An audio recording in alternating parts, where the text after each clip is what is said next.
ഈശോ മിശിഹായ്ക്ക് സ്തുതിയായിരിക്കട്ടെ. ഞാൻ brother Shaiju Adappally, Ernakulam saint Mary's prayer മിനിസ്ട്രിയിൽ നിന്നാണ്. മാരക രോഗത്തിന് അടിപ്പെട്ട അത്യാസന്ന നിലയിൽ ആശുപത്രിയിൽ വൈദ്യശാസ്ത്രം കൈയൊഴിഞ്ഞ ഒരു രോഗിക്ക് വേണ്ടി പ്രാർത്ഥിക്കുവാനായിട്ട് പോവുകയുണ്ടായി. ദൈവകൃപയ്ക്ക് വേണ്ടി അങ്ങേയറ്റം സങ്കടത്തോടെ കണ്ണുനീരോടെ പ്രാർത്ഥിച്ചു. കൂടെ ഉണ്ടായിരുന്ന അവരുടെ ബന്ധുക്കളുമെല്ലാം സങ്കടത്തോടെ തന്നെയാണ് പ്രാർത്ഥിക്കുന്നതായിട്ട് കണ്ടത്. കണ്ണുനീര് ഇങ്ങനെ ഒഴുകുന്നുണ്ടായിരുന്നു. ഫലമോ, അനേക ദിവസമായിട്ട് ഭക്ഷണം കഴിക്കാതെ കിടന്ന രോഗി എഴുന്നേറ്റ് പ്രാർത്ഥന കഴിഞ്ഞ ഏതാനും സമയങ്ങൾക്കകം ഭക്ഷണം ചോദിച്ച് വാങ്ങിക്കഴിക്കുകയും സ്ഥിതി ഭേദപ്പെടുകയുമില്ല എന്ന് പറഞ്ഞ ഡോക്ടർമാരെ പോലും അത്ഭുതപ്പെടുത്തിക്കൊണ്ട് അത്ഭുതകരമായ വ്യത്യാസം സൗഖ്യത്തിലേക്ക് കടന്നു വരികയും ചെയ്തു. സുവിശേഷഭാഗ്യങ്ങളിൽ നാം കാണുകയാണ്. ലൂക്കാസ് സുവിശേഷം 6-ാം അധ്യായം 21-ാമത്തെ വാക്യം, ഇപ്പോൾ കരയുന്നവരെ നിങ്ങൾ ഭാഗ്യവാന്മാർ, നിങ്ങൾ ചിരിക്കും. ഇതാ, കരയാത്തവരായിട്ട് ആരും ഉണ്ടാകത്തില്ല. ഈ ഭൂമിയിൽ ജനിച്ചു വീഴുന്ന അവസരം മുതൽ ഒരു കുഞ്ഞിൻ്റെ കരച്ചിൽ ആരംഭിക്കുകയാണ്. എന്നാൽ വേണ്ടതിനും വേണ്ടാത്തതിനും കരയുന്നവരുണ്ട്. എന്ത് അനീതിയും കാണിച്ചിട്ട് കണ്ണീര് കൊണ്ട് ന്യായീകരിക്കാൻ ശ്രമിക്കുന്നവരും തർക്കിക്കുന്നവരെയും കണ്ടിട്ടുണ്ട്. അപ്പോൾ അമ്മ ത്രേസ്യ പുണ്യാളത്തിയുടെ ഗ്രന്ഥത്തിൽ പറഞ്ഞിട്ടുള്ള വരികൾ വായിച്ചത് ഓർക്കുകയാണ്. അവരുടെ കരച്ചിൽ അവരുടെ നീർക്കെട്ടിൻ്റെ രോഗമാണെന്ന്. അതായത് അത് ദൈവത്തിന് സ്വീകാര്യമായ ഒരു കരച്ചിലല്ല. ലൂക്ക 6:21 നമ്മൾ കേട്ടു, ഇപ്പോൾ കരയുന്നവരെ നിങ്ങൾ ഭാഗ്യവാന്മാർ, നിങ്ങൾ ചിരിക്കുമെന്ന്. ഭാഗ്യവാന്മാരെന്ന് കരയുന്നവരെ പറയുന്നത് നമ്മൾ മറ്റൊരിടത്തും സുവിശേഷത്തിലല്ലാതെ ഇതുപോലെ കേട്ടിട്ടില്ല. കാരണം എന്താണ്? ഇതാ, നീതിക്ക് വേണ്ടി ദൈവസന്നിധിയിൽ വിശ്വാസത്തോടെ കരഞ്ഞാൽ, ഇതാ ഒരമ്മ തൻ്റെ കുഞ്ഞിൻ്റെ പ്രസവ സമയം അടക്കുമ്പോൾ വേദനകളും യാതനകളും കരച്ചിലും വരും. പക്ഷെ ആ കുഞ്ഞിനെ കണ്ടു കഴിയുമ്പോൾ ആ വേദനകളെല്ലാം മറക്കും. ഇതുപോലെ കരഞ്ഞു പ്രാർത്ഥിക്കുന്നവർ കണ്ണുനീരോടെ വിഷമിച്ചിരിക്കുന്ന കാര്യങ്ങളിലെല്ലാം ദൈവത്തിൻ്റെ വഴിനടത്തൽ മഹത്വം ദർശിക്കും. വീണ്ടും കർത്താവ് അരുളിച്ചെയ്യുന്നു, ലൂക്കാസ് സുവിശേഷം 18:7, അങ്ങനെയെങ്കിൽ രാവും പകലും തന്നെ വിളിച്ച് കരയുന്ന തൻ്റെ തിരഞ്ഞെടുക്കപ്പെട്ടവർക്ക് ദൈവം നീതി നടത്തി കൊടുക്കുകയില്ലേ? അതുകൊണ്ട് അനീതി ദൈവം വെച്ച് പൊറുപ്പിക്കുകയില്ല. പക്ഷേ നീതിയുള്ള കണ്ണുനീരും പ്രാർത്ഥനയും ഇതാ ഒരുപാട് ഫലമില്ലാതെ നീണ്ടുപോകാൻ ദൈവം അനുവദിക്കുകയില്ല. കണ്ണുനീരോടെ രാപകൽ ദൈവത്തെ, ന്യായാധിപനെ വിളിച്ച് ശല്യപ്പെടുത്തി നീതി നടത്തിക്കിട്ടാൻ ശല്യപ്പെടുത്തിയ വിധവയുടെ ഉപമ പറഞ്ഞുകൊണ്ടാണ് ശല്യനിമിത്തം നീതി നടത്തിക്കൊടുത്ത ന്യായാധിപൻ. അതുപോലെ തന്നെ രാപകൽ വിളിച്ച് കരയുന്ന അനേകർക്ക് അവിടെ കണ്ണുനീര് കണ്ട് ദൈവം നീതി നടത്തി കൊടുക്കുമെന്നാണ് എന്ന് ഉദ്ഘോഷിക്കാനാണ് ലൂക്ക 18:7 വചനം യേശു നൽകുന്നത്. അങ്ങനെയെങ്കിൽ രാവും പകലും തന്നെ വിളിച്ച് കരയുന്ന തൻ്റെ തിരഞ്ഞെടുക്കപ്പെട്ടവർക്ക് ദൈവം നീതി നടത്തി കൊടുക്കുകയില്ലേ എന്ന്. കർത്താവിൻ്റെ വാക്ക് അനുസരിക്കാതെ നാം ഇഷ്ടമുള്ള വഴികളിലൂടെയൊക്കെ സഞ്ചരിച്ച് തകർച്ചയും കഷ്ടനഷ്ടങ്ങളൊക്കെ വന്ന് മരണത്തിൻ്റെ വഴികളിലൂടെ കടന്നു പോകുമ്പോൾ അവിടെ കിടന്നു പോലും പ്രാർത്ഥിച്ചാൽ ദൈവം കരുണ കാണിക്കുന്നതായിട്ട് നമുക്ക് കാണാൻ സാധിക്കും. വിശുദ്ധഗ്രന്ഥത്തിൽ, പഴയ നിയമത്തിൽ, യോനായുടെ പുസ്തകത്തിൽ ഇങ്ങനെ ഒരു അവസരം യോനായ്ക്ക് നൽകുന്നതായിട്ട് നമ്മൾ കാണുകയാണ്. യോനാ പ്രവചനം പുസ്തകത്തിൽ 2-ാം അധ്യായം 2-ാം വാക്യം, എൻ്റെ കഷ്ടതയിൽ ഞാൻ കർത്താവിനെ വിളിച്ചപേക്ഷിച്ചു, അവിടുന്ന് എനിക്ക് ഉത്തരമരുളി. പാതാളത്തിൻ്റെ ഉദരത്തിൽ നിന്ന് ഞാൻ നിലവിളിച്ചു, അവിടുന്ന് എൻ്റെ നിലവിളി കേട്ടു. ഏത് പാതാളത്തിൽ പോയി കിടക്കണേന്നൊക്കെ നമ്മൾ ചിലരെയൊക്കെ പറയാറുണ്ട്. അപ്പോൾ എത്രമാത്രം ദൈവത്തിൽ നിന്ന് അകന്നു പോയാലും ഇതാ അവിടെ കിടന്ന് ആയിരിക്കുന്ന അവസ്ഥയിൽ കിടന്ന് ദൈവമേന്ന് കണ്ണുനീരോടെ വിളിച്ചാൽ അന്ന് വരെ വന്ന അവൻ്റെ എല്ലാ കുറവുകളും തമ്പുരാൻ പുറത്ത് കരുണ കാണിക്കും. അനുസരണക്കേടിൻ്റെ വഴിയെ പോയ ഇതാ നിനവയിൽ പോയി വചനം പങ്കുവെക്കാൻ ആവശ്യപ്പെട്ട കർത്താവ് ആവശ്യപ്പെട്ടപ്പോൾ തനിക്കിഷ്ടമുണ്ടായിരുന്ന താർശീഷിലേക്ക് പോയ, മുന്നറിയിപ്പ് കൊടുക്കാൻ പോയ താർശീഷിലേക്ക് പോകാൻ ശ്രമിച്ച യോനാ പ്രവാചകൻ്റെ തകർച്ച, പരാജയം, അവസാനം കണ്ണുനീരൊഴുക്കി ദൈവത്തോട് പ്രാർത്ഥിക്കുമ്പോൾ ദൈവം വഴിതിരിച്ചു കൊണ്ടുവരുന്നതായിട്ട് നമ്മൾ കാണുന്നുണ്ട്. പാപം മൂലവും അഹങ്കാരം മൂലവും നമ്മുടെ മേലും കുടുംബത്തിലൊക്കെ കടന്നു വരുന്ന ചില തകർച്ചകളും കെട്ടുകളും അഴിയാൻ നമ്മൾ സാധാരണ രീതിയിൽ പ്രാർത്ഥിച്ചാൽ പോരാ എന്ന് ഈ സംഭവം തന്നെ കാണിച്ചു തരികയാണ്. നമ്മൾ ആരുടെയെങ്കിലും കണ്ണുനീര് വീഴ്ത്തിയിട്ടുണ്ടെങ്കിൽ ആരെങ്കിലും നമ്മളോ കുടുംബാംഗങ്ങളോ പൂർവികരോ മൂലം വേദനിക്കാനോ വിഷമിക്കാനോ ഇടയായിട്ടുണ്ടെങ്കിൽ കണ്ണുനീരൊഴുക്കി തന്നെ അതിൻ്റെ മോചനത്തിന് വേണ്ടി വിളിച്ചു പ്രാർത്ഥിക്കണം. പ്രത്യേകിച്ച് നിരപരാധികളുടെ കണ്ണുനീരിന് ദൈവം ഉത്തരം നൽകുമെന്നുള്ള കാര്യത്തിൽ യാതൊരു സംശയവുമില്ല. ഇതാ പിഞ്ചു കുഞ്ഞുങ്ങൾ, നിഷ്കളങ്കരായ കുഞ്ഞുങ്ങളോട് കരുണ അവർക്ക് നീതി നിഷേധിക്കപ്പെടുന്നത്, അതുപോലെ വിധവകൾ, പരദേശികൾ, പ്രായമായ മാതാപിതാക്കൾ, രോഗികളും അഗതികളുമായിട്ടുള്ളവർ, അവരുടെയൊക്കെ കണ്ണുനീര് വീണാൽ ദൈവത്തിന് സഹിക്കത്തില്ല. അപ്പം അങ്ങനെയുള്ള ഏതെങ്കിലും വീഴ്ചകളൊക്കെ നമ്മുടെ കുടുംബത്തിലോ തലമുറകളിലോ വീണ് കിടക്കുന്നുണ്ടെങ്കിൽ, ഇന്ന് തോരാത്ത കണ്ണുനീര് കുടുംബത്തിലുണ്ടെങ്കിൽ ദൈവത്തോട് മാപ്പും പറുതിയും മാത്രം യാചിച്ചാൽ പോരാ, പശ്ചാത്തപിച്ച് പ്രായശ്ചിത്ത പ്രവൃത്തികൾ ചെയ്ത് നമ്മൾ മുന്നോട്ട് പോകണം. ഇതാ ദൈവം യോനയുടെ പ്രാർത്ഥന കേട്ട് കരുണ കാണിക്കുന്നതും വീണ്ടും നമ്മൾ കാണുകയാണ്.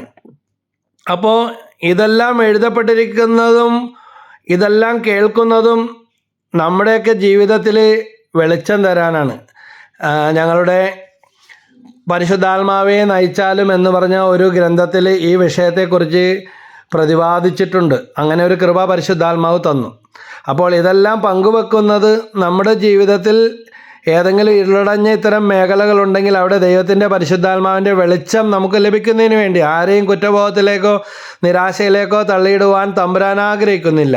സങ്കീർത്തനം 107:19 വചനം പറയുന്നു, അപ്പോൾ തങ്ങളുടെ കഷ്ടതയിൽ അവർ കർത്താവിനോട് നിലവിളിച്ച് അപേക്ഷിച്ചു, അവിടുന്ന് അവരെ ഞെരുക്കങ്ങളിൽ നിന്ന് രക്ഷിച്ചു.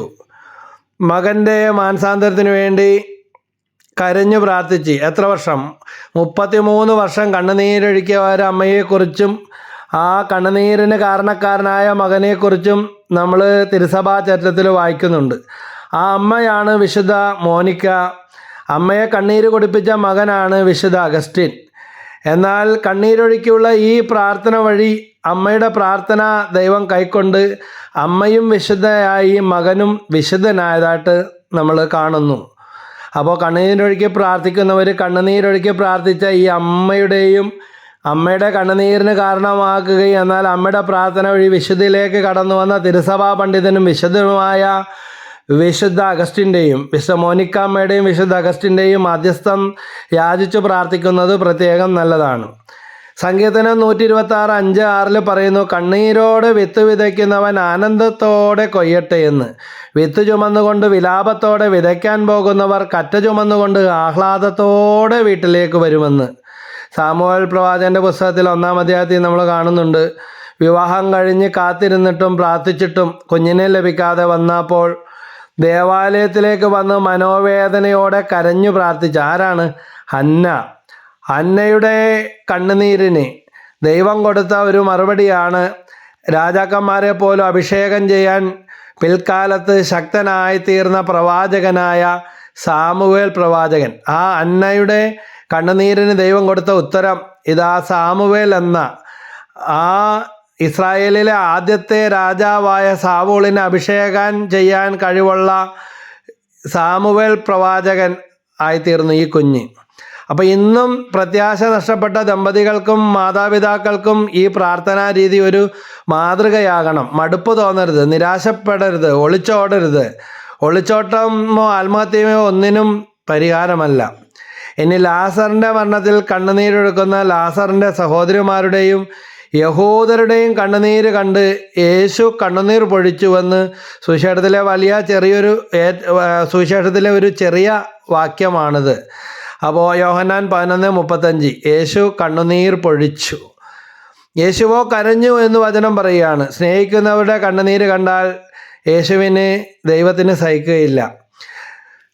യേശു മരിച്ച ലാസറിനെ പിന്നീട് ഉയർപ്പിക്കുന്നതായിട്ടും നമ്മൾ കാണുന്നുണ്ട്. പ്രിയ സഹോദരങ്ങളെ, നമ്മുടെ ജീവിതത്തിലും പല കണ്ണീരനുഭവങ്ങളുണ്ട്.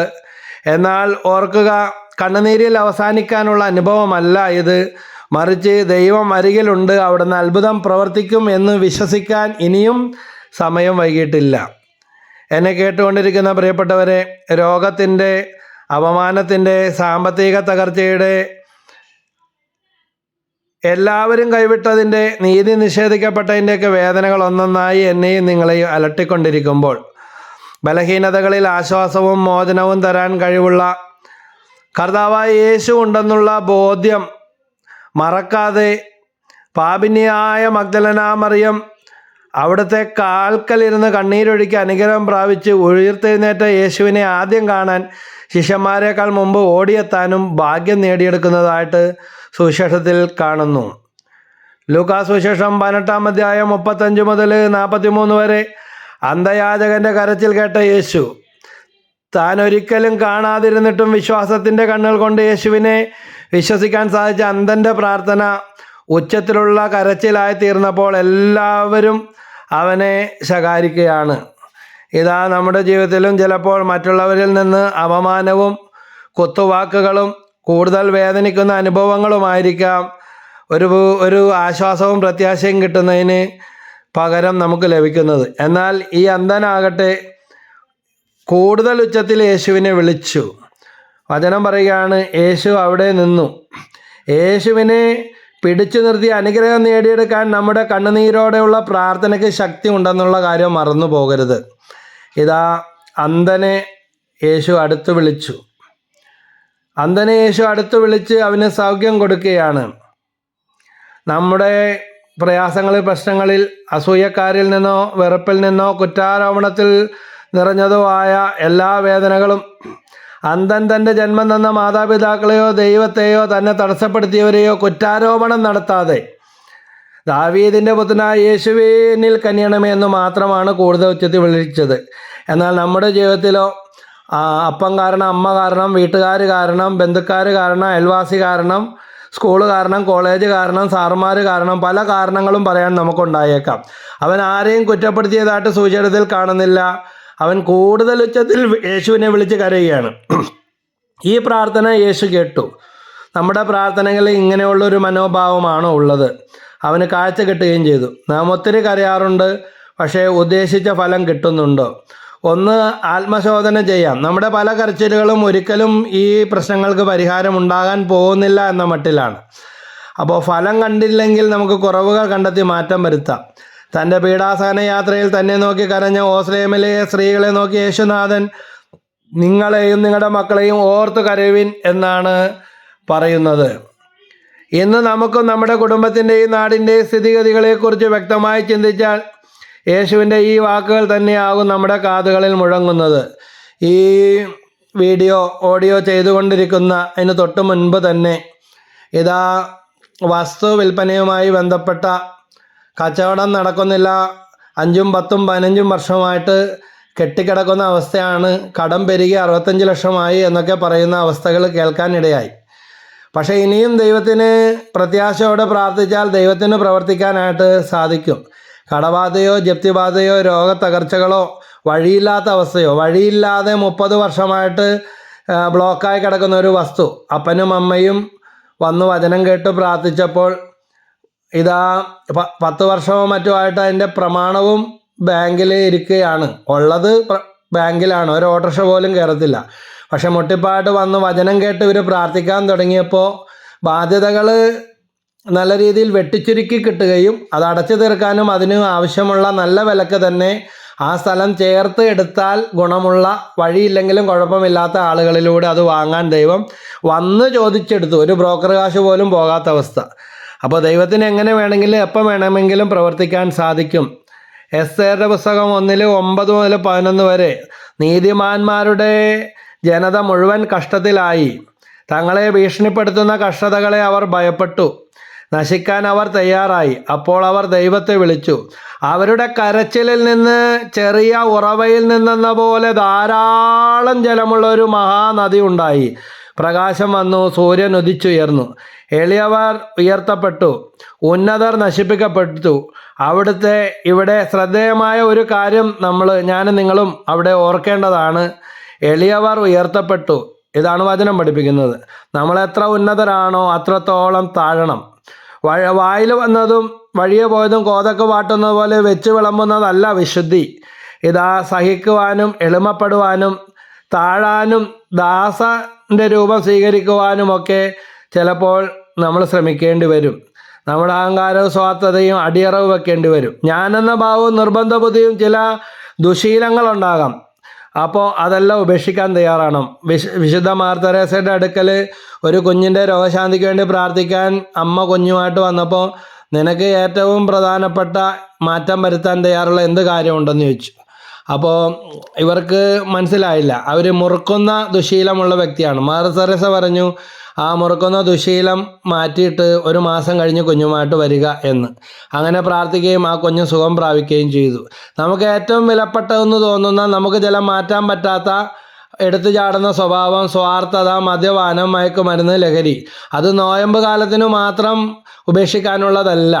നമ്മളെ നശിപ്പിച്ച് കളയുന്ന, കുടുംബത്തെ തകർക്കുന്ന ഈ കാര്യങ്ങൾ എന്നേക്കുമായിട്ട് ഉപേക്ഷിക്കാനായിട്ട് സാധിക്കണം. ഇപ്പോൾ ഈ നോയമ്പ് കാലത്തിലൂടെയാണ് നമ്മൾ ആരംഭിച്ചിരിക്കുന്നത്, കടന്നു പോകുന്നത്. നോയമ്പ് കാലത്തിലൂടെ കടന്നു പോകുമ്പോൾ ഇതാ നമ്മുടെ പാപങ്ങളെ ഓർത്ത് കണ്ണുനീരൊഴുക്കാനും മേലിൽ പാപം ചെയ്യാതിരിക്കാനുമുള്ള കൃപ ലഭിക്കുന്നതിന് വേണ്ടി നമുക്ക് ദൈവത്തോട് പ്രാർത്ഥിക്കാം. അതുപോലെ കണ്ണുനീരൊഴുക്കി ദൈവത്തോട് പ്രാർത്ഥിക്കണം. ഇതാ സാത്താൻ പലപ്പോഴും നമ്മുടെ ജീവിതത്തിൽ കെണികൾ ഒരുക്കുന്നത് നമുക്ക് ഇഷ്ടപ്പെട്ട വ്യക്തികളെയോ വസ്തുക്കളെയോ സാഹചര്യങ്ങളോ സംഗതികളോ ഒക്കെ ഒരുക്കിക്കൊണ്ടാകാം. അപ്പോൾ സാഹചര്യങ്ങൾ ഒരിക്കലും മാറണമെന്നില്ല, പക്ഷേ നമുക്ക് മാറാൻ സാധിക്കുമെന്ന് ഉറപ്പാക്കുക. ഞാൻ ഓർക്കുകയാണ്, എൻ്റെ അപ്പൻ 35 വർഷം നീണ്ട മദ്യപാനവും പുകവലിയും, കുടിച്ച് ആൽക്കഹോളിസം എന്ന് പറഞ്ഞ രോഗത്തിൻ്റെ അവസ്ഥ, അതുപോലെ പുകവലിയുടെ അളവ് പാക്കറ്റ് കണക്കിന് വലിച്ച് നിക്കോട്ടിൻ, ശരീരത്തിൽ ഒരു മുറിവ് വന്നാൽ പോലും പൊറുക്കാൻ പ്രയാസം, പഴുപ്പും മറ്റു പല രോഗങ്ങളും പിടിപെട്ടാൽ ആശുപത്രിയും മരുന്നും ഒഴിയാത്ത, മരുന്നുകൾ ഫലിക്കാത്ത, ഇമ്മ്യൂണിറ്റി പവറൊക്കെ തകർന്ന അവസ്ഥകളൊക്കെ ആയിട്ട് ഞാനൊക്കെ ഓർക്കുക, എൻ്റെ ബാല്യകാലങ്ങളിൽ നിത്യം അപ്പൻ ആശുപത്രിയിലാണ്. എന്നിട്ട് ഇതിൽ നിന്നൊരു മോചനവുമില്ല. എന്നാൽ അതിനുള്ള സാമ്പത്തികമുണ്ട്, എല്ലാം ചോർന്നു പോയ അവസ്ഥ. പക്ഷേ ദൈവത്തിൽ ആശ്രയിച്ച് പ്രാർത്ഥിച്ചപ്പോൾ ദൈവം അതിൽ നിന്നെല്ലാം അത്ഭുതകരമായിട്ട് മോചനവും കുടുംബത്തിന് അനുഗ്രഹങ്ങളും നൽകി അനുഗ്രഹിച്ചു. അതുകൊണ്ട് ഭൗതികപരമായ പല നേട്ടങ്ങൾക്കും വേണ്ടി സാത്താൻ തരുന്ന ആകർഷണങ്ങളിൽ നമ്മൾ വീഴരുത്. വിശ്വാസത്തെയും സഭയെയും വിശുദ്ധരെയും തള്ളിപ്പറയുന്നവരായിട്ട് നമ്മൾ തീരരുത്. ഇന്ന് പലർക്കും മടുപ്പാണ്. ധ്യാനകേന്ദ്രങ്ങളിൽ നിന്നേക്ക് ഓടി തളർന്നു. ഇപ്പോൾ ആ വഴിയിലുമൊക്കെ ഓട്ടം നിർത്തി. പലരും ഇപ്പോൾ യൂട്യൂബിലൂടെയും ഓൺലൈനായിട്ടൊക്കെ വചനം കേൾക്കുന്നവരും പ്രാർത്ഥിക്കുന്നവരും ഒക്കെ ആയിട്ട് മാറിയിരിക്കുകയാണ്. എല്ലാ മേഖലയിലും ഒരു ഉൾവലിയൽ നമുക്ക് ദർശിക്കാനായിട്ട് സാധിക്കും. പല പ്രശസ്തമായ ധ്യാനകേന്ദ്രങ്ങളും ഇന്ന് കാലിയായി തുടങ്ങി. സ്വയം ഒരു അവലോകനത്തിലേക്ക്, വചനം കേട്ട് സ്വയം ആത്മശോധനയിലേക്ക് പലരും കടന്നു വരുന്ന, അങ്ങനെയൊക്കെ വചനം കേൾക്കാൻ യൂട്യൂബിലൂടെ ആയാലും നെറ്റിലൂടെ ആയാലും ഒക്കെ കാണുവാനും കേൾക്കാനുമുള്ള അവസരങ്ങളും അങ്ങനെ പലരും മാനസാന്തരപ്പെടുന്നതുമായിട്ടൊക്കെ നമ്മൾ കാണുന്നു. പക്ഷേ ഏട്ടിലെ പശു പുല്ല് തിന്നുകയില്ല എന്ന് ഓർക്കുക. അതുകൊണ്ട് കൂദാശ സ്വീകരണങ്ങളൊന്നും ഇതിലൂടെ ചെയ്യുന്നത് അഭികാമ്യമല്ല. തീരെ കിടപ്പ് രോഗികളും അവശത അനുഭവിക്കുന്നവർക്കും യാത്ര ചെയ്യാൻ ബുദ്ധിമുട്ടുള്ളവർക്കൊക്കെ വേണ്ടിയാണ് ഓൺലൈൻ പ്രേയറുകളും മറ്റും. അത് സാധിക്കുന്നവർ പരമാവധി വിശ്വകുർബാനയിൽ പങ്കെടുക്കണമെന്ന്, നേരിട്ട് തന്നെ പങ്കെടുത്ത് കുർബാന സ്വീകരിക്കണമെന്ന് ഫ്രാൻസിസ് മാർപ്പാപ്പ ഉത്ബോധിപ്പിച്ചിട്ടുള്ളതാണ്. കോവിഡ് കാലഘട്ടങ്ങളൊക്കെ കഴിഞ്ഞപ്പോൾ, കോവിഡ് കാലങ്ങളിൽ അല്പസ്വല്പം ഇളവുകൾ നൽകി എന്ന് പറഞ്ഞ് അത് മൊത്തം ഇളവായിട്ട് ഇന്നും അത് കണ്ടിന്യൂ ചെയ്യാനായിട്ട് ഉള്ള അനുവാദമല്ല പറഞ്ഞത്. അപ്പോൾ നമുക്ക് മാറ്റങ്ങൾ വരുത്താനുണ്ടെങ്കിൽ മാറ്റാം, നമ്മുടെ കെട്ടുകൾ പൊട്ടട്ടെ. പക്ഷേ താത്താൻ പറഞ്ഞൊരു അന്ന് കൂടിയപ്പോൾ കുഴപ്പമുണ്ടായില്ലല്ലോ, ഇനി പള്ളിയിൽ പോയാലും കുഴപ്പമില്ല, അത് പിശാച് ഇടുന്ന തെറ്റായ ബോധ്യങ്ങളാണ്. അപ്പം തിരുസഭ നമുക്ക് നൽകുന്ന സ്വാതന്ത്ര്യങ്ങളെ നമുക്ക് ദുരുപയോഗം ചെയ്യാതിരിക്കാം. അപ്പോൾ നമ്മുടെ ഉള്ളിൽ യഥാർത്ഥമായ മാറ്റങ്ങൾ വരുത്തണം. സ്വയം മാറ്റങ്ങൾക്ക് തയ്യാറാകാതെ ധ്യാനത്തിനെയും പ്രാർത്ഥനാ കൂട്ടായ്മയെയും ഒക്കെ തള്ളിപ്പറയുന്ന സ്വഭാവമാണോ, കയറി വന്ന വഴികൾ മറക്കുന്ന അല്ലെങ്കിൽ ചെളിവാരി എറിയുന്ന സ്വഭാവമാണോ നമുക്കുള്ളത് എന്ന് ഒന്ന് ചിന്തിച്ചു നോക്കുക. അപ്പോൾ ഉള്ളിൽ ഉരുകി പ്രാർത്ഥിക്കാൻ കൃപ തരണമേ എന്ന്, ദൈവമേ നാഥ എന്ന് നമുക്ക് വിളിച്ചപേക്ഷിക്കാം. ഉൽപ്പത്തി 21:17 കുട്ടിയുടെ കരച്ചിൽ ദൈവം കേട്ടു എന്ന് നമ്മൾ വായിക്കുകയാണ്. സ്വന്തം കുടുംബത്തിൽ നിന്ന് പുറന്തള്ളപ്പെട്ട ഇസ്മായിലിൻ്റെയും ഹാഗാറിൻ്റെയും ജീവിതത്തിൽ കുട്ടിയുടെ കരച്ചിൽ കേട്ട ദൈവം ഇടപെടുന്നതായിട്ട് നമ്മളിവിടെ കാണുകയാണ്. ഇതാ സാഹചര്യ സമ്മർദ്ദങ്ങൾ മൂലം, അവഗണനകളും നിന്ദാവമാനങ്ങളും മൂലം സ്വന്തം കുടുംബത്തിൽ തന്നെ എതിർപ്പുകളൊക്കെ ഉണ്ടാകുമ്പോൾ ഇതാ ആ ഹാഗാറിൻ്റെയും ആ കുഞ്ഞുമായി ഇറങ്ങിത്തിറക്കേണ്ടി വന്ന ഹാഗാറിൻ്റെയും കരഞ്ഞ കുഞ്ഞായ ഇസ്മായിലിൻ്റെയും പ്രാർത്ഥനയ്ക്ക് ദൈവം നൽകുന്ന ഇടപെടൽ അന്നുമുണ്ട് ഇന്നുമുണ്ടെന്ന് ഓർക്കുക. അതുകൊണ്ട് കരയുന്നവരുടെ കണ്ണുനീരൊപ്പുന്ന ദൈവം തീർച്ചയായിട്ടും നമ്മുടെ പ്രാർത്ഥന കേൾക്കും. ഒരു നിരാശയുടെ കണ്ണുനീരാണോ നമ്മളിലുള്ളതെങ്കിൽ ആ നിരാശ മാറ്റുക. നിരാശ സാത്താൻ്റെ ഏറ്റവും വലിയ ഉപകരണമാണ്. അപ്പോൾ ആക്ഷേപം സാറായുടെ ജീവിതത്തിൽ നമ്മൾ കാണുന്നുണ്ട്. ആക്ഷേപങ്ങളൊക്കെ സഹിക്കേണ്ടി വന്നപ്പോൾ തൂങ്ങി മരിക്കാനും പോലും ചിന്തിച്ചു പോയി. എന്നാൽ തോബീത്തിന്റെ പുസ്തകത്തിൽ 3-ാം അധ്യായത്തിൽ നമ്മൾ ഈ അനുഭവങ്ങൾ കാണുകയാണ്. ദൈവത്തിൻ്റെ ഇടപെടൽ അവിടെ ലഭിക്കുന്നു. ലൂക്കാസ് സുവിശേഷം 23-ാം അധ്യായം 46-ാം വാക്യത്തിൽ യേശു ഉച്ചത്തിൽ കരഞ്ഞു. പിതാവിൻ്റെ തൃക്കരങ്ങളിൽ ആത്മാവിനെ സമർപ്പിക്കുന്ന രംഗം കണ്ട ശതാധിപൻ ദൈവത്തെ സ്തുതിച്ചതെല്ലാം നമ്മൾ കാണുകയാണ്. അപ്പോൾ യേശു കരഞ്ഞുകൊണ്ട് ജീവൻ വെടിഞ്ഞപ്പോൾ ലോകത്തിന് പാപമോചനവും രക്ഷയും കിട്ടി. ഒരിറ്റ് കണ്ണുനീര് പോലും പാടില്ല പ്രിയപ്പെട്ടവരെ. നമ്മുടെ കണ്ണുനീരുകൾ തമ്പുരാൻ കൈവെള്ളയിൽ ശേഖരിക്കുന്നുണ്ട്. സങ്കീർത്തനം 56:8 നിൻ്റെ അലച്ചിലുകൾ അവിടുന്ന് എണ്ണിയിട്ടുണ്ട്, നിൻ്റെ കണ്ണുനീർ തുള്ളികൾ അവിടുന്ന് കുപ്പിയിൽ ശേഖരിക്കുന്നുവെന്ന്. ഈ വചനം നമുക്ക് പ്രാർത്ഥിക്കാം. വീണ്ടും യെശയ്യാ 30:20-21 കർത്താവ് നിനക്ക് കഷ്ടതയുടെ അപ്പവും ക്ലേശത്തിൻ്റെ ജലവും തന്നാലും നിൻ്റെ ഗുരു നിന്നിൽ നിന്ന് മറഞ്ഞിരിക്കുകയില്ല. നിൻ്റെ നയനങ്ങൾ നിൻ്റെ ഗുരുവിനെ ദർശിക്കും. നീ ഇടത്തോട്ടോ വലത്തോട്ടോ തിരിയുമ്പോൾ ഒരു സ്വരം ശ്രവിക്കുക, ഇതാണ് വഴി, ഇതിലേ പോവുക. അപ്പോൾ സങ്കീർത്തനം 56:8, യെശയ്യാ 30:20-21, ലൂക്കാ 6:21 ഇപ്പോൾ കരയുന്നവരെ നിങ്ങൾ ഭാഗ്യവാന്മാർ ചിരിക്കും. നിങ്ങൾ ഭാഗ്യവാന്മാർ, നിങ്ങൾ ചിരിക്കും. ഈ 3 വചനങ്ങൾ ആവർത്തിച്ച് നമുക്ക് ഒരു 33 പ്രാവശ്യം വെച്ച് 21 ദിവസം ഇനി പ്രാർത്ഥിക്കാം. വചനം കൊണ്ട് നിറയും, പരിശുദ്ധാത്മാവ് നിറയും, കണ്ണുനീർ ആനന്ദത്തിൻ്റെ കണ്ണുനീരായിട്ട് മാറും. നമ്മുടെ പ്രയാസങ്ങൾക്ക് പരിഹാരം കിട്ടും. ഇതാ സിംഹക്കൊടിയിൽ കിടന്ന ദാനിയേലിനെ സിംഹത്തിൻ്റെ വായടച്ച് കളഞ്ഞ് ദാനിയേലിനെ അവിടെ നിന്ന് രക്ഷിക്കാൻ തിരുമനസ്സായ ദൈവം സാറയുടെയും തോബിയാസിൻ്റെയും കുടുംബങ്ങളുടെ കണ്ണുനീരിനും നിരാശയ്ക്കും ആത്മഹത്യാ ചിന്തകൾക്ക് പോലും പരിഹാരം ഇട്ടുകൊണ്ട് ഇതാ തോബിയാസിനെയും സാറായെയും ഒന്ന് ചേർപ്പിച്ച അതേ ദൈവം എൻ്റെ നിങ്ങളുടെയും ദൈവം. നഷ്ടപ്പെട്ട കണ്ണിൻ്റെ കാഴ്ച തോബീത്തിൻ്റെ പുസ്തകം 13-ാം അധ്യായത്തിൽ കാണുന്നു. ഇതാ തോബീത്തിൻ്റെ കാഴ്ച ദൈവം തിരിച്ചു കൊടുക്കുന്നതായിട്ട്. അനേക വർഷങ്ങൾ കഴിഞ്ഞിട്ടാണ് ഇത് കിട്ടുന്നത്. എന്നാൽ പ്രാർത്ഥന ഒരിക്കലും പാടല്ല, കണ്ണുനീര് ദൈവം ശേഖരിക്കുന്നുണ്ട്. അതുകൊണ്ട് ഈ വചനത്തിൻ്റെ അഭിഷേകത്താൽ എന്നെ കേട്ടുകൊണ്ടിരിക്കുന്നവരെ, ഇപ്പോഴും കരഞ്ഞുകൊണ്ടിരിക്കുന്നവരെ നിരാശ കൈവിട്ടുകൊണ്ട് പ്രത്യാശയോടെ നമുക്ക് പ്രാർത്ഥിക്കാം. യേശുവേ, അവിടുത്തെ തിരക്തം കൊണ്ട് ഞങ്ങളെ കഴുകി പുതിയ സൃഷ്ടികളാക്കി മാറ്റണമേ. ഈ വചനം ശ്രവിക്കുന്ന വ്യക്തികളെയും കുടുംബങ്ങളെയും അനുഗ്രഹിക്കണമേ. പരിശുദ്ധാത്മാവ് വന്ന് നിറയണമേ. പരിശുദ്ധ അമ്മേ മാതാവേ, ഞങ്ങൾക്ക് വേണ്ടി പ്രാർത്ഥിക്കണമേ. യേശുനാമത്തിൽ ബന്ധനം കഴിയട്ടെ, കെട്ടുവപ്പെടട്ടെ. നിത്യം പിതാവിൻ്റെയും പുത്രൻ്റെയും പരിശുദ്ധാത്മാവിൻ്റെയും നാമത്തിൽ ആമേൻ. ഈശോ മിശിഹായ്ക്ക് സ്തുതിയായിരിക്കട്ടെ. ഈ വീഡിയോ നിങ്ങൾക്ക് ഇഷ്ടപ്പെട്ടെങ്കിൽ നിങ്ങൾ കമൻറ്റുകൾ അയക്കുക, ലൈക്ക് ചെയ്യുക. നിങ്ങൾക്കിത് പ്രയോജനപ്രദമാവുന്നുവെങ്കിൽ സബ്സ്ക്രൈബ് ചെയ്യുക. തുടർന്നുള്ള ഫോട്ടോകളും വീഡിയോകളൊക്കെ ഓഡിയോകളൊക്കെ ലഭിക്കുന്നതാണ്. എന്നു മാത്രമല്ല, ഇത് കിട്ടിയാൽ അനേകർക്ക് പ്രയോജനപ്പെടുമെന്ന് ദൈവം നിങ്ങൾക്ക് പ്രേരണ തരുന്നുണ്ടെങ്കിൽ ഇത് കിട്ടാത്ത അനേകം വ്യക്തികൾക്കും ഗ്രൂപ്പുകളിലേക്കും ഷെയർ ചെയ്ത് സുവിശേഷ പ്രചാരണ ദൗത്യങ്ങളിൽ പങ്കുകാരാകാം. ദൈവം എല്ലാവരെയും അനുഗ്രഹിക്കട്ടെ. ഈശോ മിശിഹായ്ക്ക് സ്തുതിയായിരിക്കട്ടെ. പ്രൈസ്